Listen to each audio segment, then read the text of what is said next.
خپل وطن جوړو.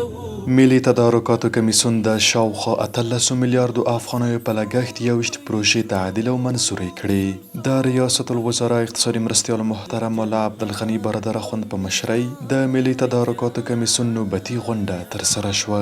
دغه غونډه نن د روان 1404 لمریز کال د سور میاشتې په 14مه نېټه په مرمرینه ماڼۍ کې جوړه شوې وه. د ملي تدارکاتو کمېسیون نوبتي غونډې ته له اجنډا سره سم 29 پروژې د منظورۍ لپاره وړاندې شوې.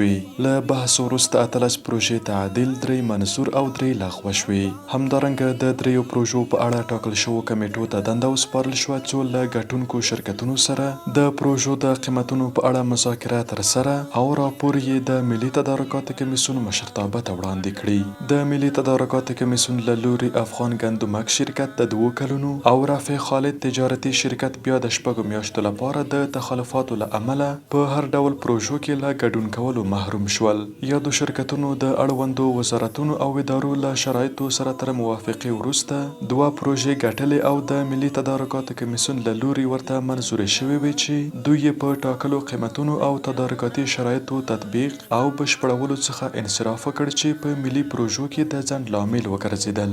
په تعدیل شوو او منظور شوو پروژو کې د قشتپې کانال یوه برخه، د ارزګان ولایت په چنارتو ولسوالۍ کې د شفلوغ بند، د هلمند ولایت د سنګین ولسوالۍ د نهر سراج کانال لومړی لاټ، د کندهار سپین بولدک د دویمې برخې سړک، په مختلفو ولایتونو کې د برېښنايي پروژو لپاره د اړتیا وړ وسایل او همداراز په لرې پرتو سیمو کې د با کیفیته مخابراتي او انټرنیټي خدماتو وړاندې کول شامل دي. په یادو پروژو شاوخوا 18 میلیارد افغانۍ لګښت راځي چې د افغانستان اسلامي امارت له لوري تمویلیږي. له نړۍ سره سیال